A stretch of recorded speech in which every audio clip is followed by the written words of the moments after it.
Day 100, case study, merchandise, or just simply merch.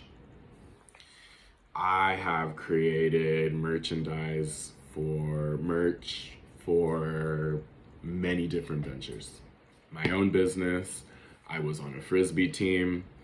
I am the events coordinator for a Shop Local initiative. I created our t-shirts, and needless to say, I know a little bit about merch and what you should look for, the things that you should watch out for, not just look for, but like be cautious of. And so I guess let's dive right into it. So there's quite a few different companies out there that do merch. I think that if you can find it's not very common, but if you can find somebody like a mom and pop shop that's like willing to do your merch at an affordable price, that is the way to go. Because usually you can do those like kind of pay as you go.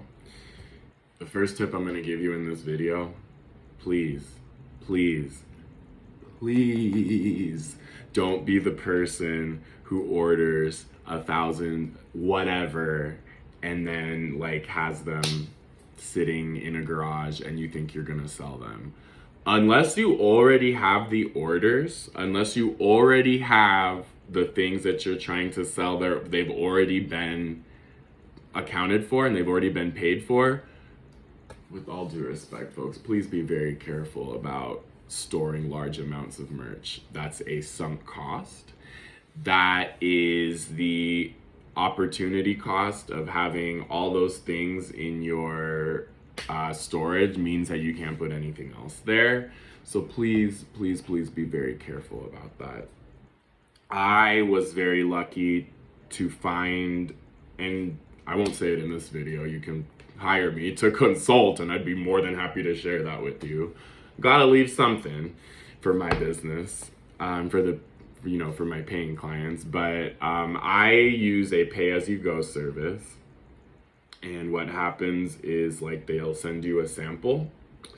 Sample isn't any cheaper, it's the same price, but I would recommend finding one where they'll send you a sample before you put in your full order and then have it be pay as you go. There are ways of doing this affordably. You might have to do a little bit of research, but also keep in mind that you'll have to invest a little bit in samples to make sure that you get the right one.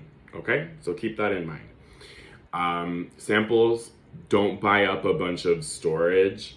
And then third, you might find that your merch is not stuff necessarily that people want to buy or that people will pay like full price for, and you might want to turn it into a what is the term I'm thinking of, into not a complimentary item, but something like a promotional item is what I was thinking of. So let's say you have water bottles and they're not selling.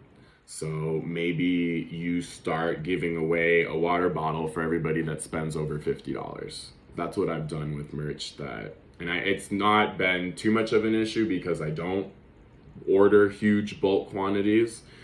But those are three things that I want you to consider when you get started with merch. And everyone's merch path is going to be a little different.